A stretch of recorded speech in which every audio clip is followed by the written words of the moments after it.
अस्सलाम वालेकुम, very good morning from new Pakistan. मैं हूँ आपकी होस्ट हिना सलमान। व्यूज़, आज 20 नवंबर है और 20 नवंबर को चिल्ड्रंस डे जो है पूरी दुनिया में सेलिब्रेट किया जाता है, बच्चों का आलमी दिन। और हर साल की तरह इस साल जो थीम रखी गई है वो ये है कि माई डे माई राइट्स, मेरा दिन मेरे हकूक़। हर बच्चे को अपने हकूक़ के बारे में पता होना चाहिए और हकूक़ की आगाही जो है वो वालिदैन ही बता सकते हैं। और सबसे जो ज़रूरी बात और सबसे ज़रूरी अमल ये होता है कि अपने बच्चों को कैसे आपने कहना है कि उनकी नशोनुमा करनी है, उनको कैसे ग्रो कराना है, उनकी सेहत का कैसे ख्याल रखना है, उनकी ज़रूरियात का कैसे ख्याल रखना है, उसके साथ साथ उनकी नरिशमेंट का कैसे ख्याल रखना है। तो आज हम तमाम चीज़ों के ऊपर डिस्कस करेंगे। और व्यूज़, इसके साथ साथ जो बहुत इंपॉर्टेंट चीज़ होती है वो होते हैं कि हमारे मुल्क के जो बच्चे हैं, पाकिस्तान के जो बच्चे हैं, एक अहमियत रखते हैं, एक मुनफरिद मकाम रखते हैं। तो अगर हम थोड़े से स्टैट्स की बात की जाए, कहते हैं कि दिल दहलाने वाले स्टैट्स भी आते हैं कि पाकिस्तान में अभी तक जो है पोलियो से हम लड़ नहीं सके हैं। अभी तक पूरे मुल्क में 30 केसेस ऐसे हैं जो पोलियो के एग्जिस्ट करते हैं, जिससे भी लड़ने की कोशिश की जा रही है। और अल्लाह करे कि पाकिस्तान जो है आगे आने वाले सालों में पोलियो फ्री कंट्री के तौर पर जाना जाए। और इसके साथ साथ अगर हम स्कूलिंग की बात करें तो अभी तक पाकिस्तान में 2.5 करोड़ 28 लाख बच्चे ऐसे हैं जो कि स्कूल नहीं जा सके। और बहुत से बड़ी बड़ी वजूहात हैं। ऐसे लोग जो मुतवस्सित तबके से ताल्लुक़ रखते हैं, ऐसे लोग जिनके अंदर अवेयरनेस नहीं है, और ऐसे लोग जो हैं जो वाकई अपने बच्चों को किसी ना किसी काम में, हुनर में डाल देते हैं और कहते हैं कि स्कूल का क्या करना है। तो आज हम इस टॉपिक के ऊपर भी बात करेंगे। और इसके साथ साथ अगर हम खुशाइंद बात करें कि खुशाइंद बात क्या है, पाकिस्तान जो है कहते हैं दिल दुगनी और रात चुगनी तरक्की कर रहा है। और उसमें जो पेश काम है वो महकमा पाकिस्तान पंजाब फूड अथॉरिटी का है, जिसमें 70 से ज़ायद स्कूल्स को फ्री मील्स जो है प्रोवाइड किए जा रहे हैं। और उसके साथ साथ ये भी अवेयरनेस की जा रही है, आगाही मुहिम चलाई जा रही है कि बच्चों की नरिशमेंट के लिए, बच्चों की फलाह बहबूद के लिए, बच्चों की न्यूट्रिशन के लिए जो है वालिदैन के साथ साथ असातिज़ा को और इदारों को, और ख़ास तौर पर पंजाब हुकूमत जो है वो इसमें कोशां है और मिलकर ये काम करी है। और ये भी पैगाम दिला रही है कि बच्चों के लिए क्या ज़रूरी है ताकि वो पाकिस्तान का बेहतरीन मुस्तकबिल बन सकें।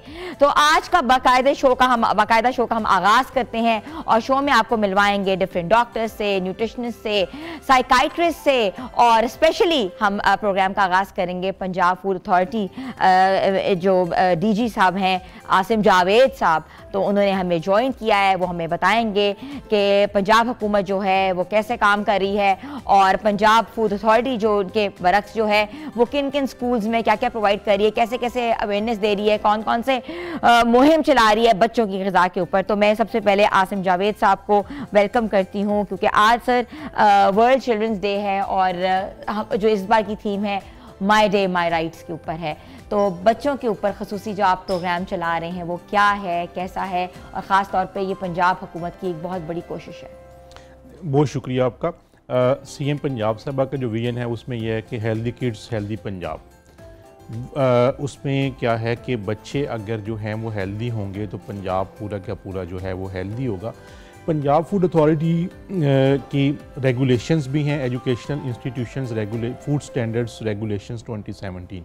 इन रेगुलेशंस के तहत हम स्कूल्स की कैंटीन्स जो हैं, इसी तरह से कॉलेजेस की जो कैंटीन्स हैं या उनके कैफ़े हैं, या यूनिवर्सिटीज़ की कैंटीन्स और मेस या कैफ़े हैं, उनके अंदर इंस्पेक्शंस भी करते हैं। और हमने डिफरेंट कैटेगरीज़ के फूड की कैटेगरीज़ बनाई हुई हैं कि ग्रीन फूड्स जो कि हर बच्चा ले सकता है, जिसमें वेजिटेबल्स हैं, जिसमें फ्रूट्स हैं, जिसमें मिल्क या डेयरी की प्रोडक्ट्स हैं, उनको हम एनकरेज करते हैं। उसके बाद येलो फूड्स हैं जिनको लिया जा सकता है। रेड कैटेगरी वो है जो मुकम्मल तौर पर बैन है, यानी कि जितनी भी एनर्जी ड्रिंक्स हैं या सॉफ्ट ड्रिंक्स हैं या टोबैको बेस्ड प्रोडक्ट्स हैं, उनको हमने स्कूल्स के अंदर और स्कूल के जो 100 मीटर रेडियस है वहाँ पर बैन किया हुआ है।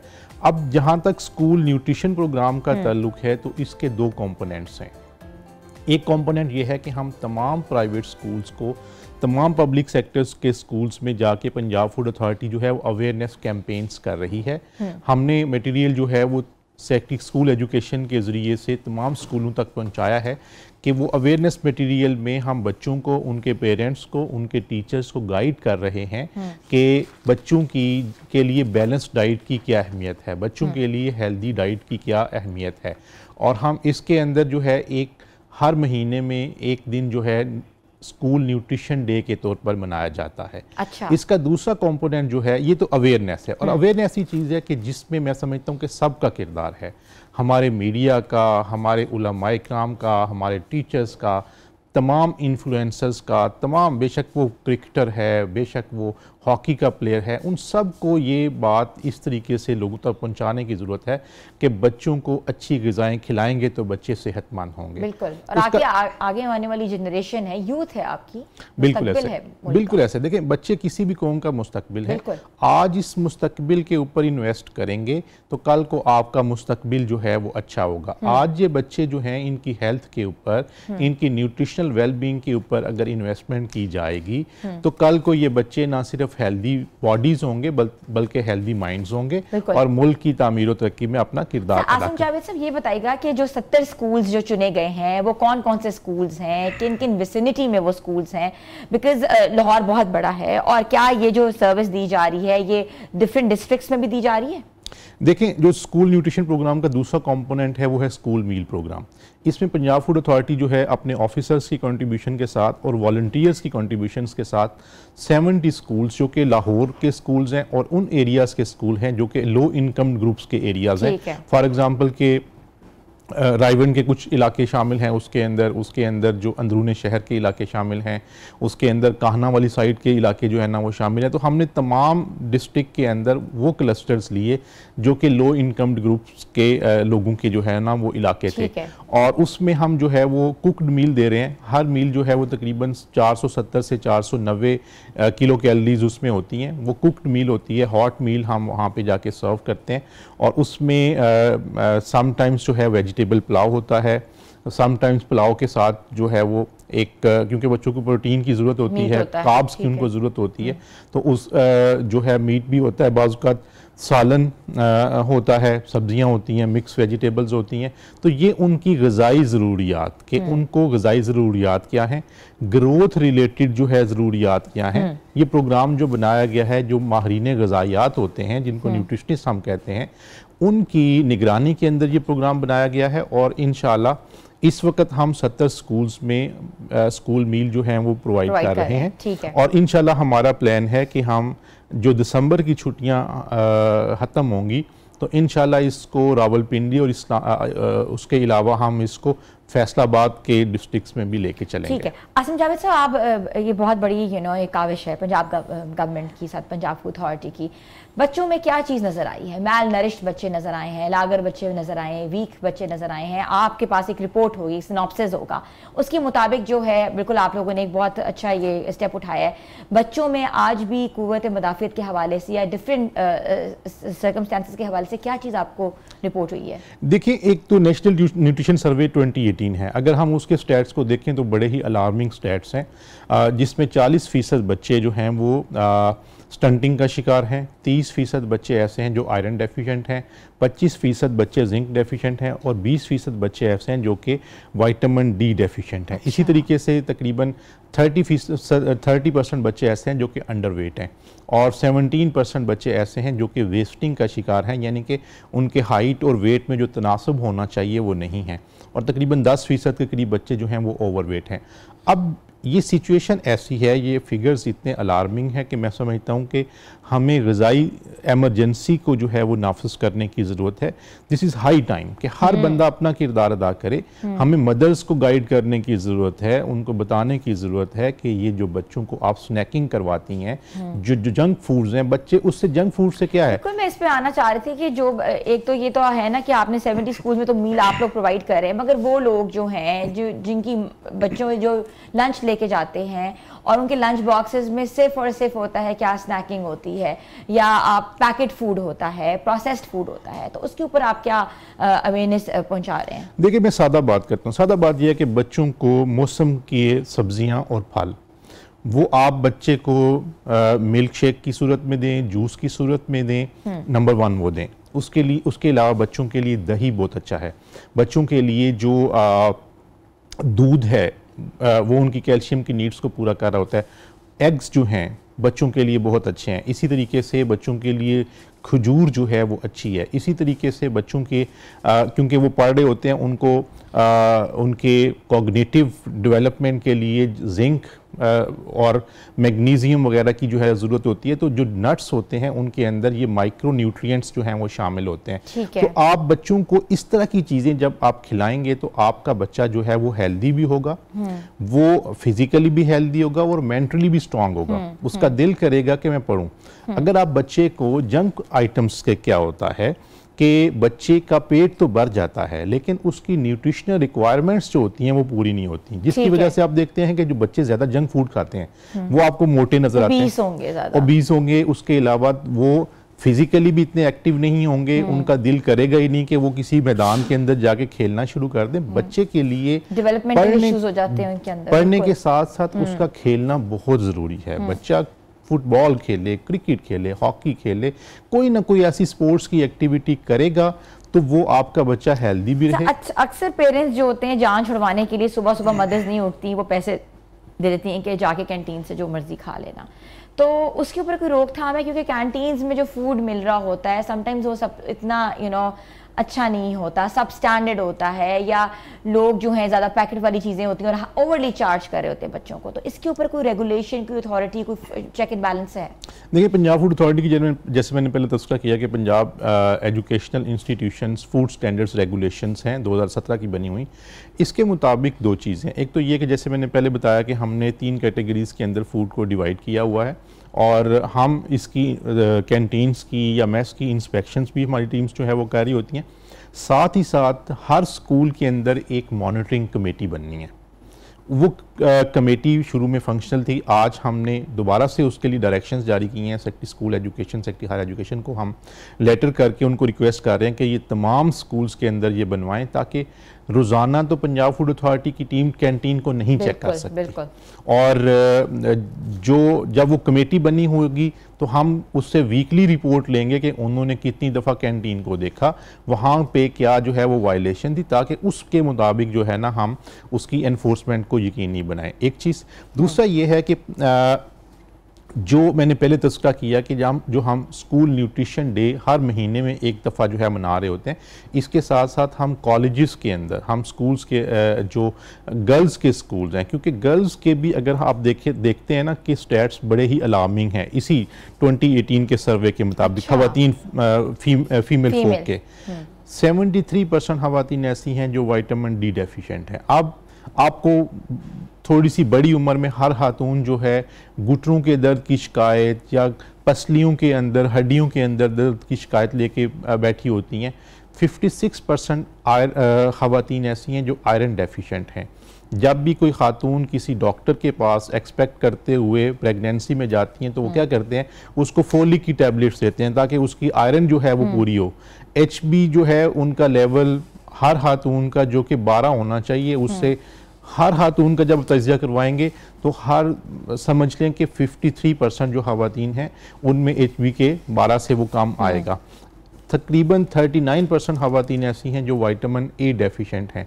तो इसके साथ साथ जो हमने कैंपेन शुरू की है एडोलेसेंट गर्ल्स हेल्थ कैंपेन, उसमें हम ये है कि गर्ल्स के स्कूल्स के अंदर जाके बच्चियों को बता रहे हैं कि ये जो 2018 के अलार्मिंग फिगर्स हैं उनको मद्देनजर रखते हुए बच्चियों की डाइट में क्या चीज़ शामिल की जाए कि आज ये जो एडोलेसेंट गर्ल्स हैं कल की माएँ हैं। आज ये हेल्दी होंगी, आज एडोलेसेंट गर्ल्स हेल्दी होंगी तो कल को ये हेल्दी मदर्स होंगी। तो इस वजह से बच्चियों के हवाले से मैं तमाम मदर्स को ये रिक्वेस्ट करना चाहूँगा कि उनको जो आयरन बेस्ड कैल्शियम उनकी डाइट में शामिल करें, जिन जिन सोर्सेज से वो आ रहा है। आपको पता है कि दूध है, उसके अंदर जो है वो एग है, उसके अंदर बाकी मौसम की सब्जियां और फल हैं, एसेंशियल विटामिन्स हैं।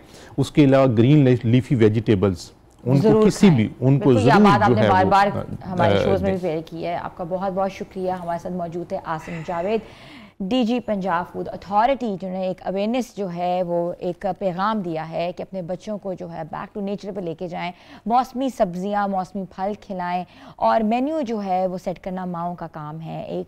एक मुस्तकबिल की जो कौम तभी बन सकती है अगर हम छोटे बच्चों को अच्छे तरीके से उनकी नशोनुमा करें, उनको हेल्दी तरीके से पालें और जो डेफिशिएंसीज़ के बारे में बात की है आप लोग रूल आउट करें कि आपके घर में बच्चों को कौन कौन सी डेफिशिएंसीज़ है। व्यूअर्स, छोटी सी ब्रेक ले रहे हैं। आज हम सेलिब्रेट कर रहे हैं चिल्ड्रंस डे। हमारे साथ रहें।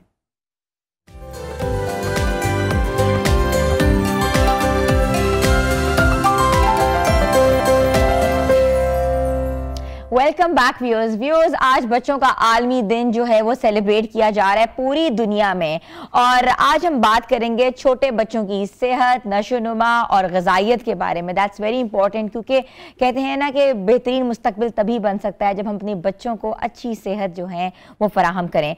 और ये जो सेगमेंट है हमारा, ये स्पॉन्सर किया है नीडो OnePlus ने, न्यूट्रिशन एक्सपर्ट फॉर चिल्ड्रन, और जिनका पैगाम ये है कि 5 साल से कम उम्र बच्चों में आयरन, विटामिन डी और कैल्शियम की कमी आम है।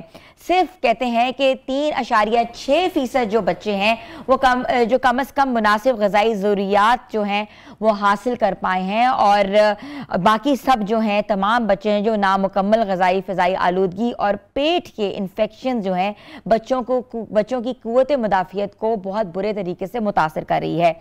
और वालिदैन के लिए एक बहुत अहम सवाल है और सवाल ये है कि अपने बच्चों को वो किस तरह सेहतमंद और महफूज रखना चाहते हैं, कैसे यकीनी बनाया जा सके कि उनके बच्चे जो है मुकम्मल और ग़िज़ा और मुतवाज़न ग़िज़ा जो है वो खा रहे हैं। तो नीडो प्लस जो है वो बच्चों के सप्लीमेंट्स को पूरा कर रहा है जिसमें आ रहा है आयरन, कैल्शियम, विटामिन डी और इसके साथ साथ जिंक है, विटामिन ए है, विटामिन सी है और रेमविस प्रीबायोटिक है। ऐसे तमाम चीज़ें जो हैं वो एक ही डब्बे में दस्तयाब हैं। तो अपने बच्चों को आप नीडो जो है वो ज़रूर पिलाएं और देखें कि क्या चेंज जो है वो इससे आता है। तो व्यूज़, इस पूरे सेगमेंट का हम बाकायदा आगाज़ करेंगे, बात करेंगे बच्चों की नशोनुमा के ऊपर, बच्चों की न्यूट्रिशन के ऊपर, नशोनुमा के ऊपर और सेहत के ऊपर। और हमें ज्वाइन किया है डाइटिशियन भी है, न्यूट्रिशन भी हैं, डॉक्टर रमशा लतीफ़। अस्सलाम वालेकुम। वालेकुम सलाम, बहुत बहुत शुक्रिया। अल्हम्दुलिल्लाह। रमशा, हम कैटेगराइज करते हैं बच्चों को, ये बच्चा इन्फेंट है, ये बच्चा टॉडलर है, ये मुकम्मल जो है बच्चा जो है बड़ी एज का है। तो अगर हम बात करें कि इन्फेंट बच्चों को, तो इन्फेंट बच्चों को किस किस न्यूट्रिशन की ज़रूरत है डेवलपमेंट के ऊपर? सबसे पहले जो इनका फैक्टर आता है जो कि यूजली जो रेशो कम होती जा रही है वो है ब्रेस्ट फीडिंग की। ठीक है, अगर हम लैक्टेटिंग मदर की बात करें तो वो बहुत कम रेशो होती जा रही है, जिसकी वजह से जो बच्चों के अंदर उनका जो गट हेल्थ है वो प्रॉपर तरीके से डेवलप ही नहीं हो पा रहा। अच्छा, ठीक है, जो कि नेसेसिटी है कि 1 to 2 year for both male, like जो है बेबी बॉय इन्फेंट है उसके लिए 1.5 ईयर एंड जो बेबी गर्ल इन्फेंट है उसके लिए 2 ईयर्स ब्रेस्ट फीडिंग नेसेसिटी है। लेकिन आज के जो इरा में ये चीज़ बहुत कम होती जा रही है अवेयरनेस की बजाय। ठीक है, तो नेसेसिटी ये कर दिया है कि इंटरनेशनली तौर पे कि 6 मंथ्स तो लाजमी बच्चे को ब्रेस्ट फीडिंग की तरफ प्रमोट किया जाए ताकि उसके मुकम्मल तौर पे ब्रेन्स, उसके इंटेस्टाइनल सेल अच्छे से डेवलप हो सके। ठीक है।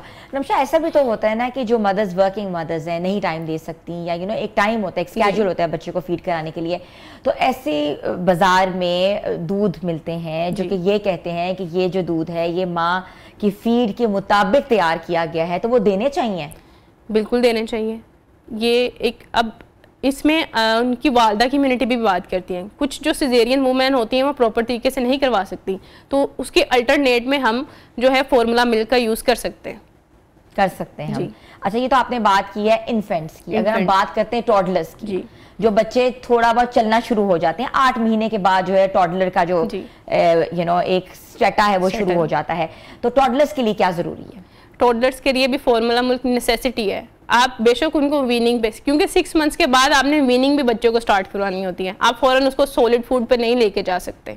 ठीक है, आप उसको आप सेमी सॉलिड की तरफ लेके जाते हैं क्योंकि टीथ डेवलपमेंट भी इसमें मैटर करती है। तो इसमें फिर फॉर्मूला मिल्क जो है वो नेसेसिटी है, वो ऑल ओवर नेसेसिटी है। अब अगर हम बात करें हमारी जो सोसाइटी में सबसे बड़ा फैक्टर ये आता है, बच्चों को काउस मिल्क पे लगवा देते हैं जिसको बॉइन मिल्क कहते हैं, ठीक है। उसमें बच्चे के अंदर इंटेरोक्लोटेस्ट के जो साइन है ना वो बहुत ज्यादा होते हैं, मींस कि उनका जो इंटेस्टाइनल डैमेज होता है वो बहुत बुरे तरीके से होता है, बहुत ज्यादा होना शुरू होता है, डायरिया होना शुरू हो जाता है। अक्सर बच्चे जो होते हैं वो जो गाय के दूध से उनको नहीं वो सूट करता नहीं, और डायरिया से मोस्टली जो बच्चे हैं इन्फेंट्स हैं उनकी डेथ भी होती देखिए। अच्छा जी, बहुत ज्यादा रेशो है इसका। हाँ। तो बॉइन मिल्क को अवॉइड करके अगर फॉर्मूला मिल्क की तरफ प्रेफरेंस दे तो वो हमारे लिए ज्यादा बेस्ट है। ठीक है, तो बफलो जो मिल्क है वो किस एज में पिलाना चाहिए बच्चे को? जब आपके बच्चे के सेल प्रॉपर तरीके से डेवलप हो चुके हैं, जो कि 3.5 इयर्स के बाद होते हैं, ठीक है। आपका जो स्टमक लेवल है, डाइजेशन लेवल है अच्छे से डेवलप हो चुका है, तब आप उस चीज को प्रमोट करें। ठीक है। अच्छा रमशा, ऐसे भी बच्चे होते हैं जो लैक्टोज इंटॉलरेंट होते हैं। ये बॉइल्ड मिल्क के कंजप्शन के बाद जब इंटेस्टाइनल मसला आता है ना, मेनली फिर लैक्टोज फ्री मिल्क देते हैं, लेकिन वो कुछ टाइम अरसे के लिए होता है कि आपका इंटेस्टाइनल लेवल, डाइजेशन लेवल में जब मैटर जो है प्रॉब्लम है वो सोल्व हो जाए तो आप उनको दूसरे मिल्क पे लगा सकते हैं। अक्सर माएँ डॉक्टर्स के पास जाती हैं और कहती हैं जी हमारा बच्चा जो है दूध पीता है तो वॉमिट कर देता है, या उसको डायरिया हो जाता है, या उसकी तबीयत खराब हो जाती है, तो उन माओं को क्या करना चाहिए? सबसे पहले मेन फैक्टर है कि आपको एहतियात शुरू से ही रखती है, ठीक है, कि आप बच्चे को बॉइन मिल्क पे ना लगाएं। आपकी उसकी इंटेस्टाइनल हेल्थ, अब छोटा सा बच्चा जो बाय बर्थ हेल्दी पैदा हुआ है, लैक्टोज उसको किसने किया है, ये अब सब कुछ डिपेंड इनके पेरेंट्स पे आता है ना, तो आप उनको देखें कि आप उसको डायरेक्ट बॉइन मिल्क पे ना लगाएं। हमारे पास ऐसे ही ना हो कि हमारा जो बॉइन मिल्क है किस तरह से आ रहा है, ठीक है, इंजेक्शन के थ्रू आ रहा है। अब आप देखें कि जो चाइल्ड है, चाइल्ड में प्यूबरिटी लेवल क्यों ज्यादा हो रहा है, एस्ट्रोजन के इंजेक्शंस जो आपके जो काउ मिल्क में दिए जाते हैं, काउस को लगाए जाते हैं फॉर मिल्क प्रोडक्शन, तो ये हमारे पे बैड इम्पैक्ट आ रहा है ना। ठीक है रमशा, बिल्कुल हम डिस्कस करेंगे और डिटेल डिस्कशन करेंगे किस बच्चे को कैसे आपने खाने पे लगाना है, दूध पे लगाना है और कौन कौन से न्यूट्रिशन प्रोवाइड करने। छोटी सी ब्रेक पे जा रहे हैं, आप लोग हमारे साथ रहें।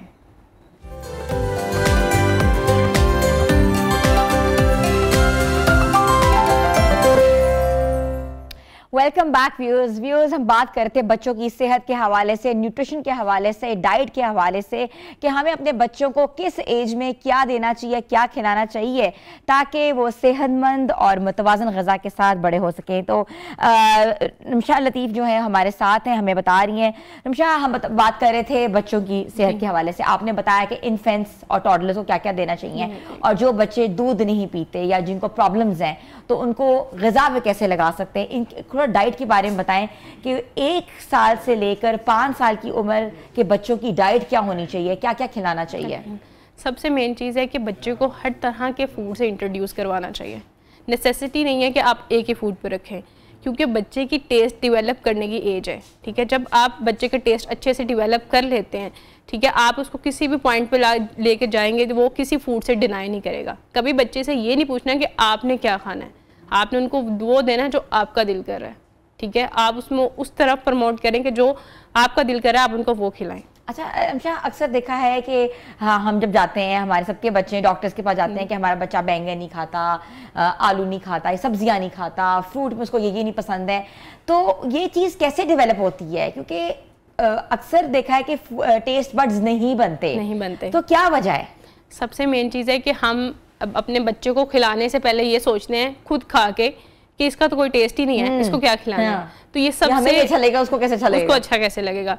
अगर देखा जाए तो वो बच्चे की टेस्ट डेवलप मैटर करते हैं, ठीक है। अब हम बॉईल करके अगर वेजिटेबल दे रहे हैं, कभी हमने खुद नहीं खाई, हम उनको कभी भी नहीं देंगे, जो कि गलत प्रैक्टिस है। अगर आपने कभी नहीं ना खाई तो आप उनको ज़रूर खिलाएं, उनके न्यूट्रिएंट्स लेवल तो पूरे करें, आप उनको डिफरेंट टाइप ऑफ वेजिटेबल्स दें। लेकिन अगर आप 6 मंथ्स के बच्चे को डायरेक्ट आप वीनिंग पे लेके जाते हैं तो वीनिंग में आप डायरेक्ट उनको वेजिटेबल या फूड नहीं खिलाते हैं, आप उनको सेमी सॉलिड या की तरफ लेके जाते हैं। सेमी सॉलिड का क्या तरीका है? जैसे आप अपने पेशेंट्स को कैसे बताती हैं कि ये सेमी सॉलिड आपने दूध के साथ साथ, अगर बच्चा एक फीडर पीता है तो उसके साथ साथ आपने एक टाइम पे मील खिलाना है, एक टाइम पे मील खाना। अब इसमें हमारे पास सेमी सॉलिड में क्या आ रहा है, साबूदाना, जो कि कैल्शियम इनरिच है, ठीक है, मिल्क का अल्टरनेट भी है, ठीक है।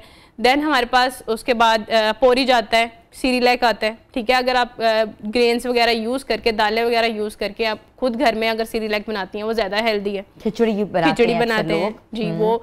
देन हमारे पास इस तरह के वेरियस जो चीज़ें हैं ना वो हमारे पास आती हैं। अगर हम फ्रूट अब बच्चा नहीं ले रहा, आप बनाना मैश करके दे सकते हैं, आप आप बच्चे को अगर पाउडर मिल्क दे रहे हैं, आप बनाना मैश करें, उसके अंदर पाउडर मिल्क शामिल करके आप वो भी कंज्यूम करवाएं।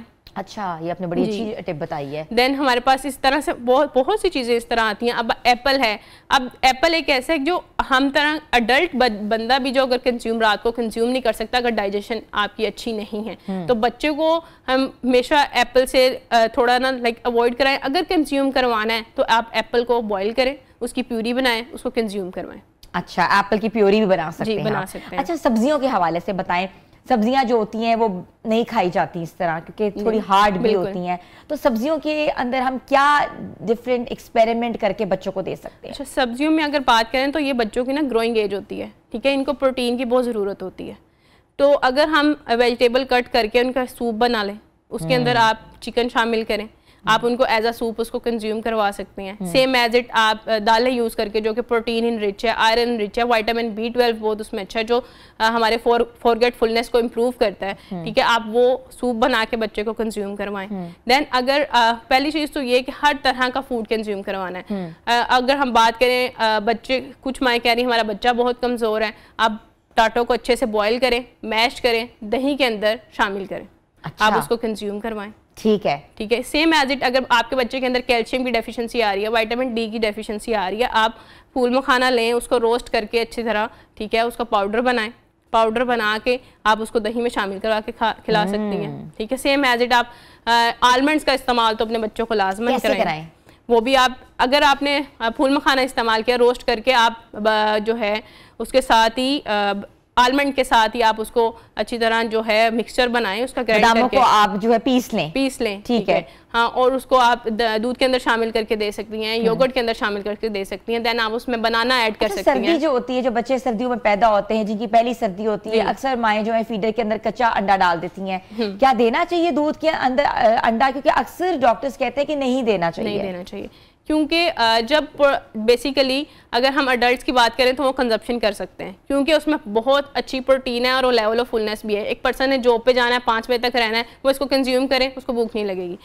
एज़ कम्पेयर टू अगर हम इन्फेंसी की बात करें, उसका स्टमक लेवल, उसका डाइजेशन लेवल बहुत स्लो है और कम है, और भी डिवेलप हो रहा है। अगर आप उसको, वो भी कच्चा अंडा, अब हमारे पास वो भी देसी नहीं आता, ये मैटर करता है, ठीक है, फार्मी आता है, ठीक है। उसके बाद आप मिल्क का कॉम्बो कर रहे हैं, अब वो भी मिल्क, उनका मिल्क फॉर्मूला मिल्क नहीं होता, काउज मिल्क होता है, तो आप खुद सोचें कितना हैवी होगा और उस पर क्या इम्पैक्ट करेगा। नहीं देना चाहिए। अच्छा, अब बच्चे जो अक्सर हेल्दी होते हैं या माएँ चाहती है कि हम बच्चों को ठुसवा के मोटा कर दें, तो वो डॉक्टर्स उसके बारे में क्या कहते हैं? क्योंकि अक्सर नानी दादियाँ चाचियाँ आती हैं, हाय तुम्हारा बच्चा बड़ा कमजोर है, हाय तुम्हारा बच्चा बड़ा कमजोर है, तो वो एक्स्ट्रा खिलाते हैं बच्चों को। कभी भी स्ट्रेस ईटिंग नहीं करवानी। इनमें ये एक ना बिंज ईटिंग का जो है ना वो कंसेप्ट डेवलप हो जाता है। बिंज ईटिंग एक नॉर्मल सी डिजीज़ में आता है, तो वो ये कंसेप्ट डेवलप हो जाता है। इसमें ये कंसेप्ट आता है कि आपका बच्चा जब स्ट्रेस में आके ईटिंग करने लगता है ना, तो ओवर ईटिंग कर जाता है और उसको नहीं पता होता क्या कर रहा है। सेम एज इट आपका एनवायरनमेंट बहुत ज़्यादा मैटर करता है। टीवी देखते हुए खिला रहे हैं, ठीक है, आप बेशक बच्चे को खिला रहे हैं, लेकिन उस खिलाने का फ़ायदा कोई नहीं है, इसमें स्ट्रेस फैक्टर आ रहा है। Thank you so much. हमारे साथ मौजूद थी माहिर ग़िज़ाइयत रमशा लतीफ़। आपने देखा कि उन्होंने बहुत सी रेमेडीज़ बताई कि घर में अपने बच्चों को कैसे कैसे आप खिला सकते हैं, कौन कौन सी चीज़ें दे सकते हैं, कौन कौन सी चीज़ें ताकतवर है उनके लिए। और एज वाइज अगर हम बात करें, इन्फेंट्स की बात करें, टॉडलर्स की बात करें और बड़ी उम्र के बच्चों की बात करें, तो सबके लिए ग़िज़ा का जो फॉर्मेट है, मेन्यू है, आज हमने आपको बताया। छोटी सी ब्रेक पे जा रहे हैं, आप लोग हमारे साथ रहें।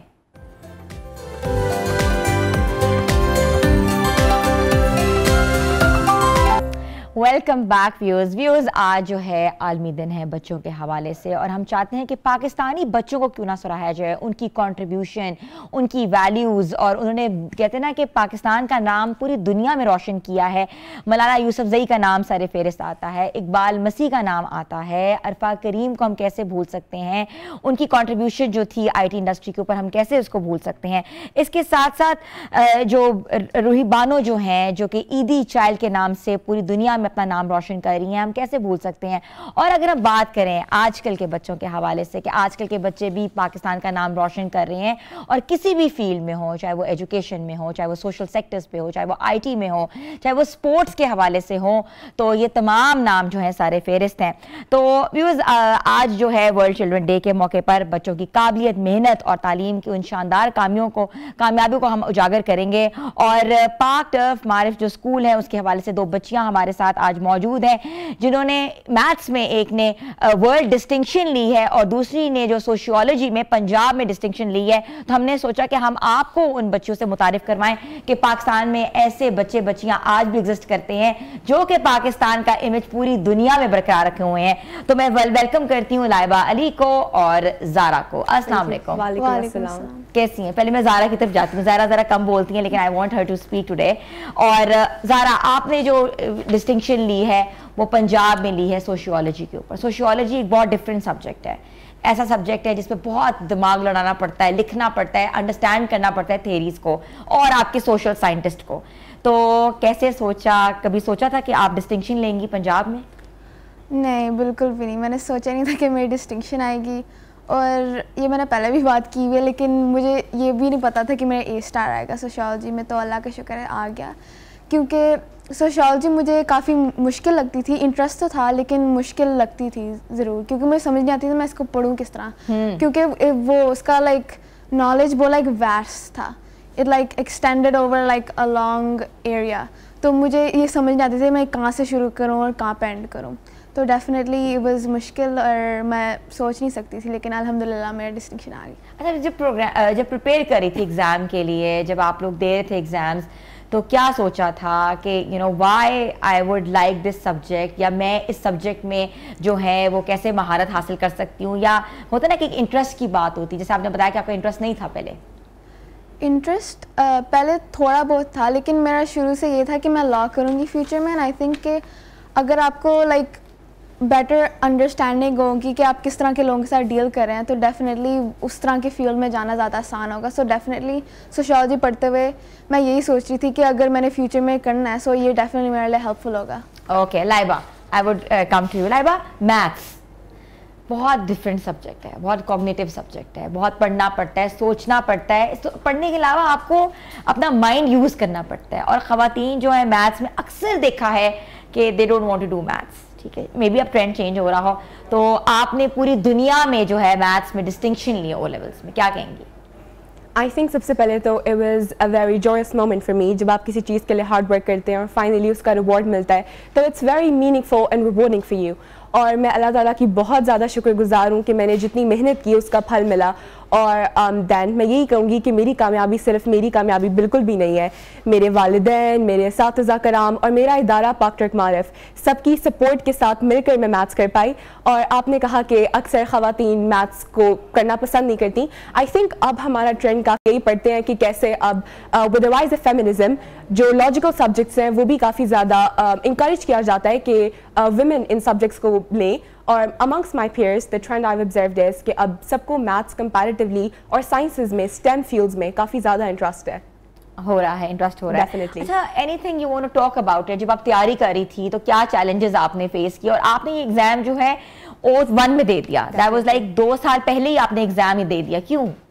आई थिंक मैं चाहती थी कि मैं मैथ्स के ऊपर फोकस करूं। O3 में जाकर और भी काफ़ी ज़्यादा सब्जेक्ट्स होते हैं और फिर आप एक सब्जेक्ट को इतना टाइम नहीं दे पाते। और मैथ्स तो मैं इसलिए पढ़ती हूँ because I think it's fun और मज़ा आता है मैथ्स पढ़ के, अंडरस्टैंड करके कि ये फार्मूला कैसे डिराइव हुआ, इसके पीछे क्या वर्किंग होगी और इसको कहाँ कहाँ यूज़ किया जा सकता है। तो मैं चाहती थी मैं मैथ्स को टाइम दूँ, और इसलिए मैंने कहा कि O1 में जब बच्चे ज़्यादा यूजली रिलैक्सड होते हैं और कोई प्रेशर नहीं होता, तो लेट्स डू समथिंग डिफरेंट, और मैंने इसलिए मैथ्स को दिया स्टार्ट में।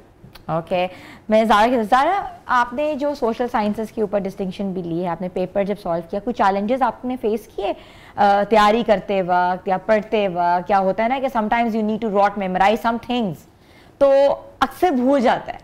यस, तो तैयारी करते हुए मुझे सबसे पहले ये नहीं समझ आ रही थी मैं इसको किस तरह पढ़ूँ, क्योंकि मेरे नोट्स भी मुझे बहुत कंफ्यूजिंग लगते थे।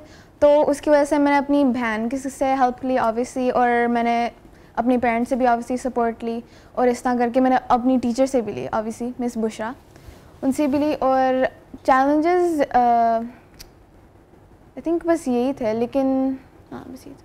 हाँ, तो आपकी जो टीचर थी मिस बुशरा का आपने नाम लिया है, उन्होंने आपको कैसे हेल्प की? क्योंकि अक्सर ये भी हमने देखा है कि आफ्टर स्कूल हेल्प्स हम लोग लगवाते हैं, बच्चे ज़्यादा आप कहते हैं कि हम लोग स्कूल में इतना आप पिक नहीं करते, आफ्टर स्कूल हेल्प के ऊपर जाते हो। हाँ जी, उन्होंने लाइक ऑनलाइन क्लासेस भी ली थी बाद में, और उनकी जो रेगुलर क्लासेस होती उनमें वो बहुत इंगेजिंग थी, मतलब वो कंटिन्यूसली क्वेश्चंस पूछती थी और वो लाइक वेरी इन डेप्थ जाती थी with every single topic, and she made sure that every single kid engaged in like a conversation regarding the topic, ताकि हमारे लाइक हम कुछ तो रिटेन करें उसके बारे में। वेरी नाइस, का मतलब है कि your teacher was really good. Yes. अच्छा, ज़ारा, लाइबा मुझे बताइएगा कि अक्सर हमने देखा है कि आजकल ये बहस हो रही है कि लोग स्किल बेस्ड वर्कर्स बने या स्किल्स के ऊपर जाएं, तो हम लोग ज़्यादा रॉट मेमोराइजेशन या डिग्रीज के ऊपर जो है लोग नहीं चाहते पढ़ना। तो व्हाट डू यू थिंक कि being in future you want to continue studying a degree, or you would rather than go for a something on skill base? Okay, I think both are necessary. और हमारे school के अंदर हमारे पास career counsellor हैं और वो हमें guide करती हैं। उन्होंने हमें एक्सप्लेन किया कि कैसे how in like the next 10 years the world is changing, और मल्टीनेशनल कॉर्पोरेशंस वगैरह प्रेफर करती हैं उन बच्चों को जिनके पास स्किल होती हैं ओवर डिग्रीज। लेकिन अगर मैं अपनी खुद की बात करूँ तो मैं डेफिनेटली एक डिग्री परस्यू करना चाहती हूँ, and specially with the rise of AI, artificial intelligence, चीज़ें बहुत ज़्यादा चेंज हो रही हैं और हमें यही गाइड किया जाता है कि जो जॉब्स अभी फ्यूचर में इंपॉर्टेंट होंगी वो नेक्स्ट 3 to 4 years में अभी इमर्ज करेंगी। अभी हमारे पास जो लैंडस्केप है इतना क्लियर नहीं है, तो आई थिंक मैं डेफिनेटली डिग्री परस्यू करूँगी अपने इंटरेस्ट के लिए, और स्किल्स बहुत ज़्यादा इंपॉर्टेंट हैं। आप जॉब करना चाहते हैं नहीं करना चाहते, whatever you want to do, skills बहुत ज़्यादा इंपॉर्टेंट हैं, चाहे इट्स एक्सप्रेसिंग योरसेल्फ क्लियरली और doing some art and crafts. I think skills definitely बहुत इंपॉर्टेंट है। अच्छा, आजकल जो बच्चे हैं वो उनका होमवर्क का तरीका है वो चैटबॉट खोलते हैं, ChatGPT खोलते हैं और होमवर्क कर लेते हैं। What do you think? Because are you guys are a distinction holder? It's something you wanna give a message to the audience as well.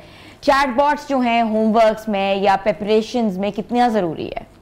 In my opinion, मैं तो ChatGPT बहुत ज़्यादा यूज़ करती हूँ, लेकिन there is difference between using something as it is और using something consciously. तो हमें ये भी पता है कि आजकल बहुत सारी रिपोर्ट्स हैं कि AI चैटबॉट्स ने सुसाइड अटेम्प्ट्स को इंकरेज किया या गलत आंसर्स भी, गलत इन्फॉर्मेशन, मिस इन्फॉर्मेशन भी स्प्रेड करते हैं। तो आप अगर एक कॉन्शियस यूज़र हैं तो जैसे ChatGPT एक चीट शीट प्रिपेयर कर सकता है, सारे फार्मूलाज को याद करने के लिए एक्रोनिम्स बना सकता है। तो आपको AI से डरना नहीं चाहिए, बिकॉज अगर आप टेक्नोलॉजी से डरेंगे तो फ्यूचर के अंदर आपके लिए अपॉर्चुनिटीज कम हो जाएंगी, बिकॉज दिस इज समथिंग जिससे आप एस्केप नहीं कर सकते। तो इंस्टेड आपको सीखना चाहिए, कॉन्शियस होना चाहिए इसके बारे में, और इसको यूज करते वक्त आपको इस बात का पता होना चाहिए कि ये एक रोबोट है, ये मिस्टेक्स भी कर सकता है, and I am the user जिसको आइडेंटिफाई करना है कि क्या एक्सेप्ट करना चाहिए और क्या नहीं। काउंटर चेक करने की ज़रूरत है, बिल्कुल। अच्छा ज़ारा, चैटबॉट्स के ऊपर बताओ कि चैटबॉट्स की कितना ज़्यादा आपको सोशियोलॉजी में चैटबॉट्स ने हेल्प किया है या ChatGPT ने हेल्प किया? बिकॉज ऑब्वियसली आंसर्स के लिए या आप इंफॉर्मेशन के लिए आप यूज़ करते हो, वैसे भी तो आप गूगल भी तो यूज़ करते थे ना पहले।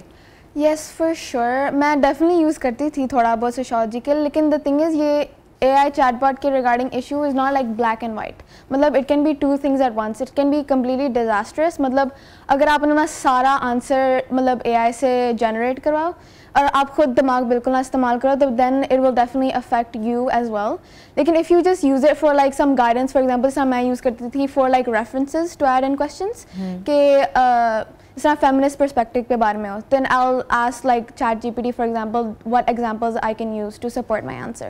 तो definitely उस way में help कर सकता है, but if you use it a lot and you use it for every single thing and you don't use your brain, तो फिर obviously it can be quite disastrous. It can be, you know, क्योंकि prompt तो human ही दे रहा है ना उसको, तो गलत भी हो सकता है, it's not always updated.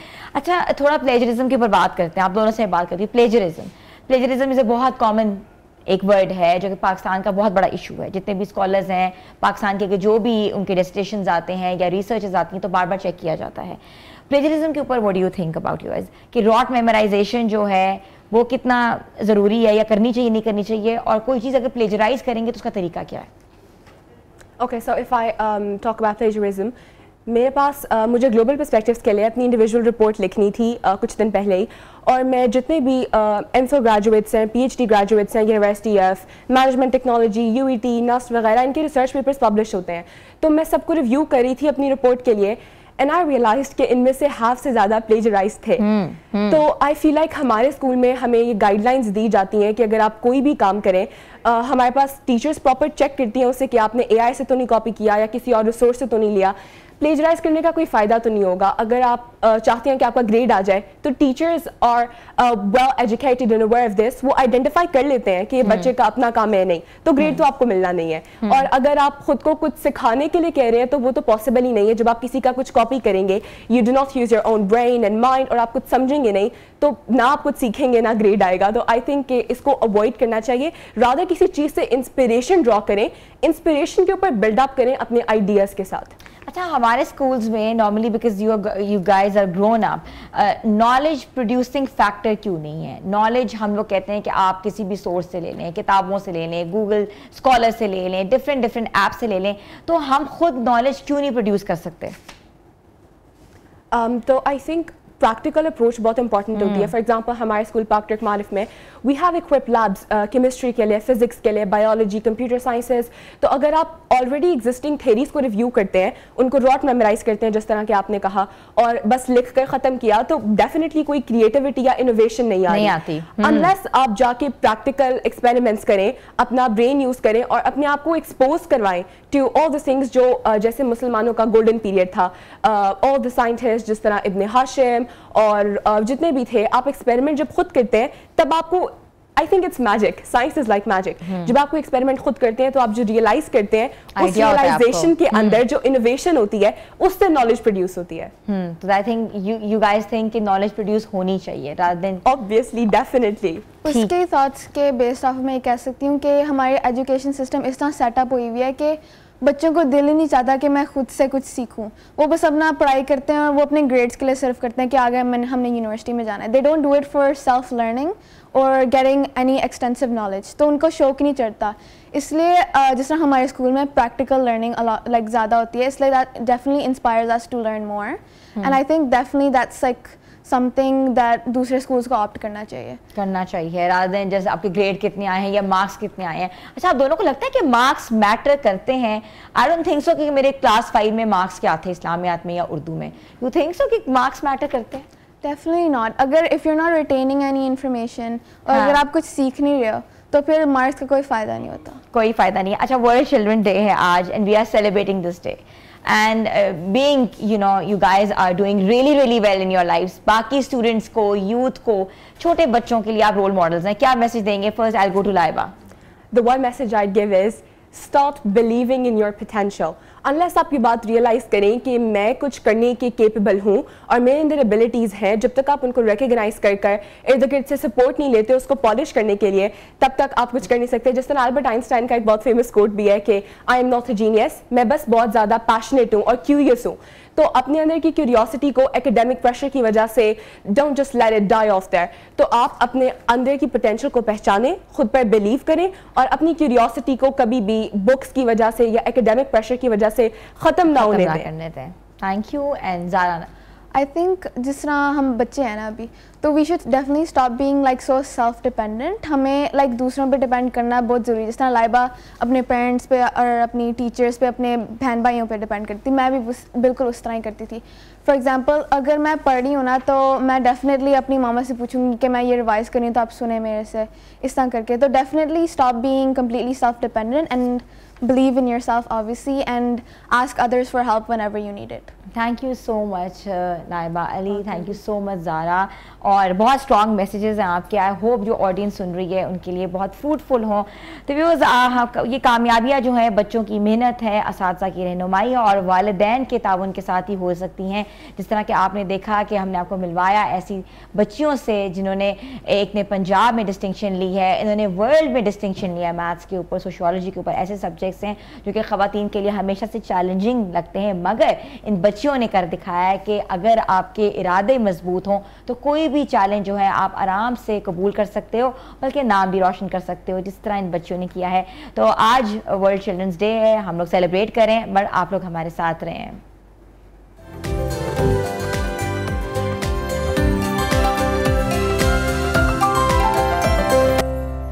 Neo Pakistan में आपको एक बार फिर से हम खुशामदीद कहते हैं। व्यूज़, आज के जदीद दौर ने जहां जो है टेक्नोलॉजी को बढ़ा दिया है, वहीं बच्चों के लिए कुछ चैलेंजेस भी फेस कर रहे हैं बच्चे, क्योंकि अक्सर हमने देखा है कि बच्चे टैबलेट्स पे लगे होते हैं, मोबाइल फ़ोन्स पे लगे होते हैं, कंप्यूटर्स पे लगे होते हैं।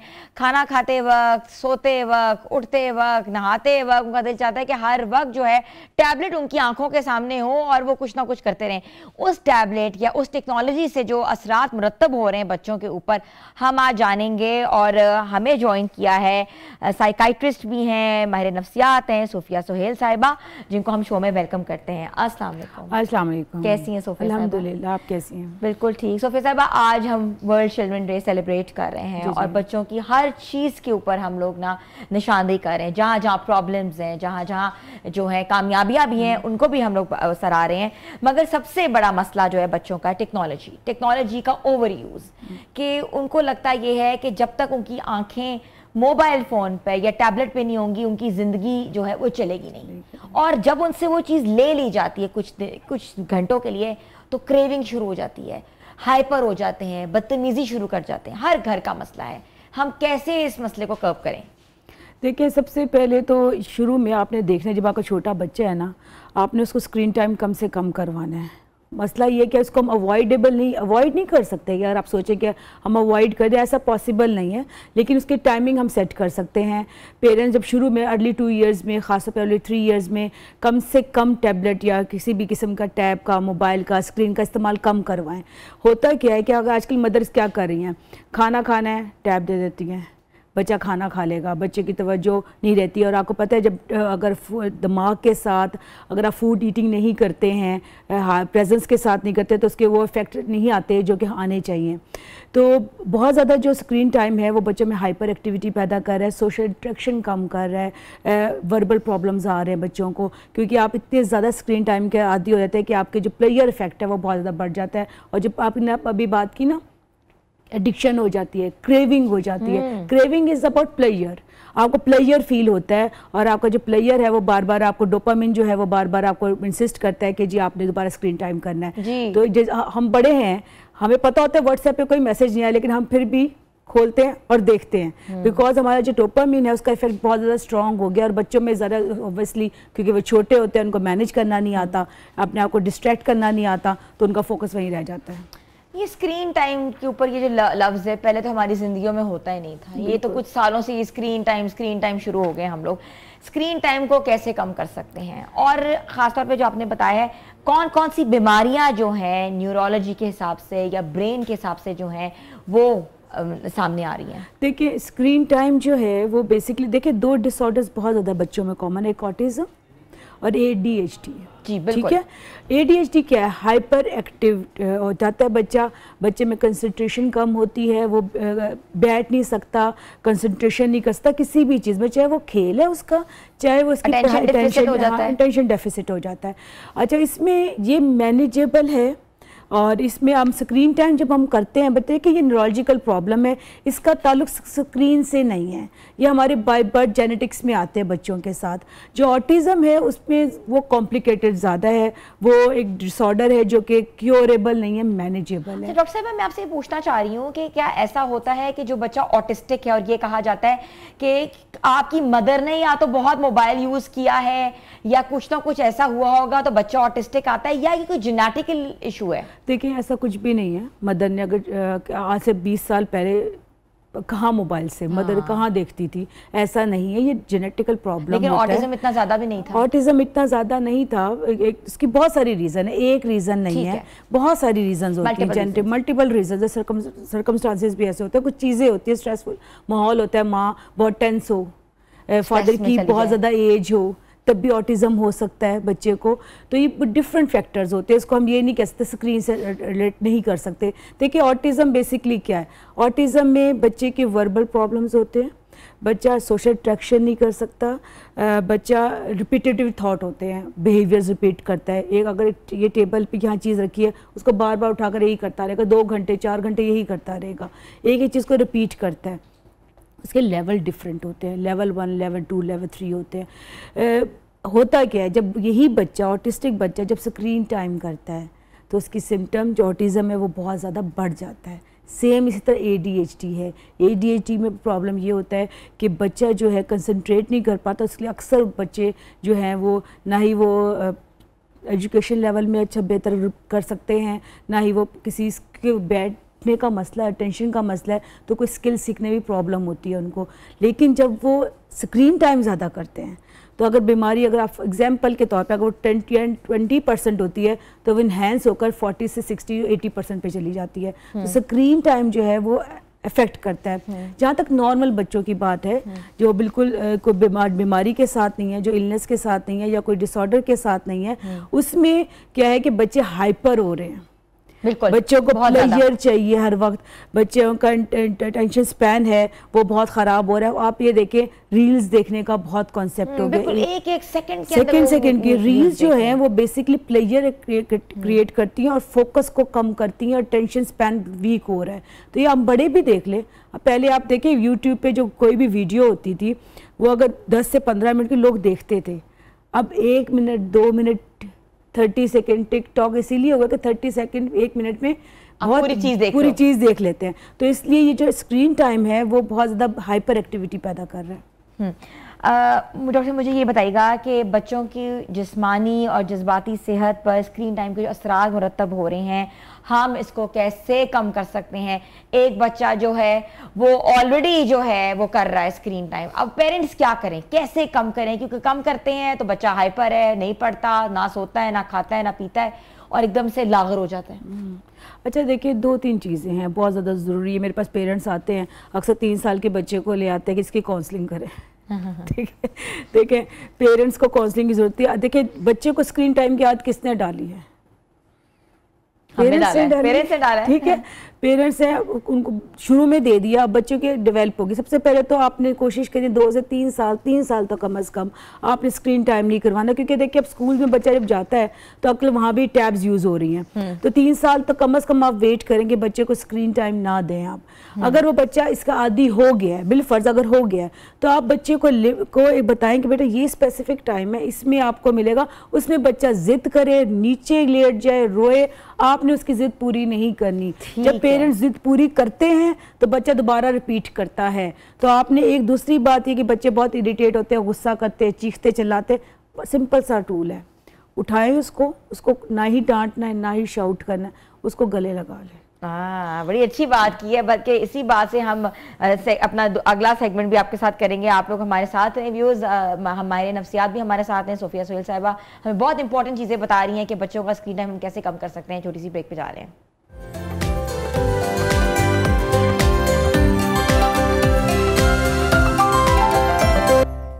Welcome back viewers. World children day है, बच्चों की नफ्सियात समझना बहुत ज़रूरी है। वालिदैन के साथ साथ हम सबकी एक ज़िम्मेदारी है, क्योंकि हमारा तमाम जो मुस्तकबिल है वो इन्हीं बच्चों पर इंहसार है हमारा। तो माहिर नफ्सियात सोफिया सोहेल साहिबा हमारे साथ मौजूद थी, हमें बता रही थी कि बच्चों के साथ कैसा तरीका अपनाना चाहिए अगर बच्चे जो है स्क्रीन के लिए ज़िद करें। जी सोफिया। देखिए, सबसे पहले तो बच्चों का टाइम सेट करें, ठीक है, और बच्चों को बताएं कि अगर आपने अपनी कोई अचीवमेंट, अपनी बात मनवाना चाहते हैं तो आपको कुछ गिव एंड टेक करना होगा। ठीक है, बच्चों को बताएं और उसको बताएं कि बेटा ये टाइम है, इसमें आप इस्तेमाल कर सकते हैं। और दूसरी एक चीज़ मैं ज़रूर कहूँगी, स्क्रीन टाइम के साथ एक और चीज़ ज़रूर अक्सर मैंने देखा है, आप देखिए आपके बच्चे वीडियो गेम्स कौन सी खेल रहे हैं। देखिए बहुत सारी वीडियो गेम्स ऐसी हैं जो कि बच्चों में हाइपर एक्टिविटी ज़्यादा पैदा करती हैं, फायरिंग वाली हैं, रेसिंग वाली हैं, समटाइम कुछ तो ऐसी हैं वीडियो गेम्स जिसमें ये दिखाते हैं कि आप अपने गोल को अचीव करने के लिए किसी को मार भी सकते हैं। हाँ ठीक है, आप फायरिंग कर सकते हैं, आप चीट भी कर सकते हैं, just you have to earn के अपना गोल अचीव करना है। हाँ। ये एक ऐसी अनकॉन्शियसली एक ऐसी प्रोग्रामिंग है जो कि बच्चों को गलत डायरेक्शन पे लेकर जा रही है। बच्चों का माइंडसेट डेवलप हो रहा है, ओके फाइन, हम अपना मकसद हासिल करना जरूरी है, क्रिमिनल माइंड बना सकते हैं, रादर के हमने वैल्यूज को देखना। बिल्कुल, तो ये देखना बहुत जरूरी है। स्क्रीन टाइम के साथ ये जरूर देखें कि आगे बच्चे गेम्स कौन सी खेल रहे हैं। That's a very valid point. बिल्कुल, ये बहुत इंपॉर्टेंट है। दूसरी चीज़ जो बहुत इंपॉर्टेंट है, आप बच्चों के साथ रीइंफोर्समेंट इसे हम कहते हैं कि आप अपने बच्चों के साथ गिव एंड टेक करें और उसको बताएं कि बेटा ये चीज़ होगी और उसमें फिक्स कर लें। अब ये होता पता है क्या है, होता ये है कि एक रूल बनता है घर में, फादर ने मदर ने बना दिया, या तो मदर तोड़ देगी या फादर तोड़ देंगे। कि माँ ने कहा कि जी 1 घंटा इस्तेमाल करना है आपने, और बच्चे ने अगर बाप से कहना है कि जी पापा बच्चों की जिद के आगे बेबस, और फिर क्या करना है, पापा ने कहना कोई बात नहीं इसको दे दो, और वो रूल टूट जाता है। और ये वो जाती है, बच्चे जिद भी करते हैं, बच्चे हाइपर भी होते हैं और अपनी बात भी मनवाते हैं। अच्छा, बिल्कुल आपने बताया कि क्या तरीका है, मगर फिर भी आपको पता है कि ये जो चीज़ें सामने आ रही हैं, जैसे हमने ADHD की बात की है, आपने कहा ये बाय बर्थ होता है, ऑटिस्टिक बच्चे जी बाय बर्थ होते, मगर ये भी सुना गया है कि ADHD जो है 10 से 12 साल के बच्चों में भी आ रहा है। क्या उनके सिम्टम्स आते हैं और वो कैसे कैसे रिएक्ट करते, कुछ इसके बारे में बताएं। 10 से 12 साल ऑनसेट नहीं हो पाता, समटाइम पेरेंट्स को रियलाइज नहीं होता। ठीक है, अब कोई हम कहते हैं बच्चा शरारती है, टिक कर नहीं बैठता, हम असेस से नहीं, पेरेंट्स असेस ही नहीं कर पाते कि बच्चे को कोई, बीइंग अ पेरेंट ना हम डिनाइल पे होते हैं कि हमारे बच्चों को कोई प्रॉब्लम है। ठीक है, और तो पेरेंट्स असेस नहीं कर पाते।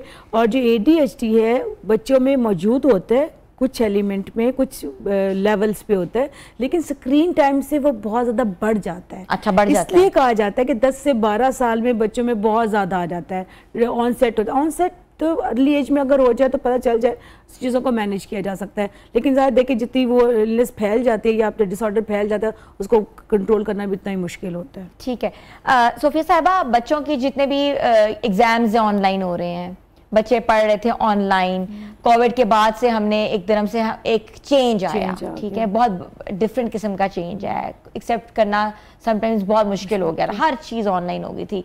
तो क्या किया जा सकता है, क्योंकि एग्जाम्स भी ऑनलाइन है, कोई आपके जो पूरे होमवर्क्स आ रहे हैं वो ऑनलाइन आ रहे हैं, पेरेंट्स को डायरी का जो कॉन्सेप्ट था वो ख़त्म हो चुका हुआ है, पेरेंट्स ने ईमेल करनी ऑनलाइन, ईमेल का जवाब भी ऑनलाइन आ रहा है, हर वक्त बच्चे के हाथ में फ़ोन होगा तो वो पढ़ सकेगा, वो आगे बढ़ सकेगा, वो दुनिया से कम्पीट कर सकेगा।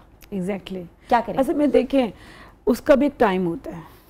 आपने ये देखा, ज़रूरी तो नहीं बच्चे हर वक्त ही पढ़ते होंगे, उसका भी टाइम लिमिट देखें। आप सिर्फ एक कर दें कि आपने जो फैमिली टाइम करना है कि 2 घंटे 2.5 घंटे आपने कहना कि मोबाइल यूज़ नहीं करना। अच्छा, स्क्रीन टाइम को ख़त्म करने का सबसे अच्छा तरीका पता है क्या है? कि आप खुद भी, घर वाले भी प्रैक्टिस करें और बच्चों से भी करवाएं कि आपने हर 1.5 घंटे या 1 घंटे बाद 20 मिनट का ब्रेक लेना है।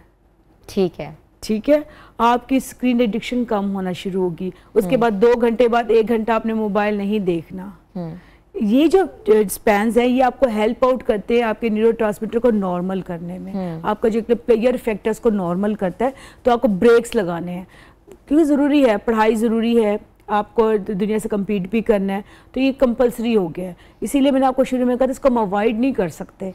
लेकिन अब आपने देखा है कि बच्चे क्या हर वक्त ही पढ़ रहे होते हैं, ऐसा नहीं है। बच्चे सोशल मीडिया अकाउंट से, बच्चे खेल भी उस पर रहे हैं, पढ़ भी उस पर रहे हैं, आप बात भी उस पे कर रहे हैं अपने फ्रेंड्स के साथ। और दूसरा, मैं पेरेंट्स को हमेशा कहती हूँ कि अगर आपने स्क्रीन टाइम ख़त्म करना है, बच्चों का कम करना है, तो उनके साथ आप बोर्ड गेम्स खेलें। लूडो खेलनी है, मोबाइल पे नहीं खेलनी, वैसे खेलें। कैरम खेलें, हाँ जी, कैरम खेलें। आप बच्चों से क्रिकेट खेलें, पार्क्स में जाएं।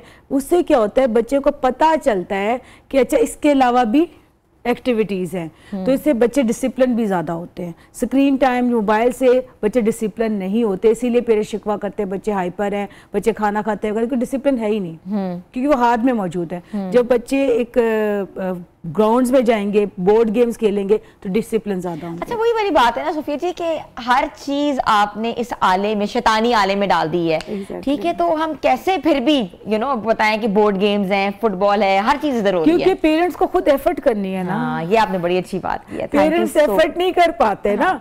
पेरेंट्स ने भी एक अपनी जान छुड़ाने का तरीका देखा है कि मोबाइल टैब पकड़ा दे, क्योंकि अब क्या होता है आपने देखा। Thank you so much Sophia ji. Sophia Sohail sahiba माहिर नफ्सियात बच्चों की हमारे साथ मौजूद थी। आज का शो जो था हमने पूरा जो है मंसूब किया है बच्चों के ऊपर, बच्चों की ज़हनी नशोनुमा के ऊपर, उनकी कहते ना कि क़ुव्वत मुदाफ़ियत के ऊपर, उनकी सेहत के ऊपर, और कहते ना कि बदलते वक्त के साथ साथ टेक्नोलॉजी के साथ उनको कैसे हमने आगे भी लेके जाना है, और इस चीज़ को हमने इतना ज़्यादा आगे नहीं लेके जाना कि बच्चे जो हैं बीमार हो जाएं। तो हर चीज़ जो थी आज हमने अपने प्रोग्राम में बच्चों के मुताबिक जो है डिज़ाइन की हुई थी, अपने तमाम सेगमेंट्स, जिसमें जो है हम लोगों ने आपको आगाही दी है कि अपने बच्चों को आपने जो है कैसे जो है मुस्तकबिल का सितारा बनाना है। तो हमारे प्रोग्राम का जो भी है आपने कंटेंट ज़रूर देखना है, सोशल मीडिया पे जाके कमेंट भी करना है, लाइक भी करना है, और मिलेंगे कल नए प्रोग्राम के साथ। अपनी होस्ट हिना सलमान को इजाज़त दें, तब तक के लिए अल्लाह हाफिज़।